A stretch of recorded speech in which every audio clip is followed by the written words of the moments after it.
அஸ்ஸலாமு அலைக்கும் வரஹ்மத்துல்லாஹி வபரகாத்துஹு. ரமலான் மாத பரிசு போட்டியில் இன்றைக்கி 24வது நாளுக்கான கேள்வி என்ன அப்படின்னா, அல்லாஹ் யாரை நரகத்தில் சீல் மற்றும் இரத்தத்தின் சகதியிலேயே குடியிருக்க வைப்பான் என முகமது நபி ஸல்லல்லாஹு அலைஹி வஸல்லம் அவங்க கூறினாங்க.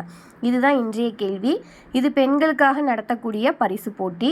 க்ளூ கிடையாது, உங்களுடைய சொந்த முயற்சியில் தான் தேடணும்.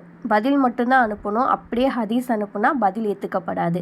எதில் நீங்கள் பார்க்குறீங்க, குர்ஆன்லையா இல்லை ஹதீஸ்களா அப்படிங்கிறத மென்ஷன் பண்ணி அதனுடைய ஆதார நம்பரும் போட்டிருக்கணும் இன்ஷா அல்லாஹ். இந்த கேள்விக்கான பதில்கள்லாம் எப்போ அனுப்பணும் அப்படின்னா 30 நாட்கள் 30 கேள்விகள் முடிந்ததுக்கு அப்புறம் தான் நீங்கள் ஆன்சரே அனுப்பணும். டைப்பிங்கில் தான் அனுப்பணும். அதை அப்படியே எழுதியோ இல்லைனா ஸ்க்ரீன்ஷாட்டோ அப்படியே அனுப்புறீங்க அப்படின்னா கண்டிப்பாக பதில் ஏற்றுக்கப்படாது. இன்ஷா அல்லாஹ் 30 நாட்கள் கேள்வி முடிஞ்சு 2-3 நாட்களுக்கு அடுத்து தான் நீங்கள் பதில் அனுப்புகிற மாதிரி இருக்கும்.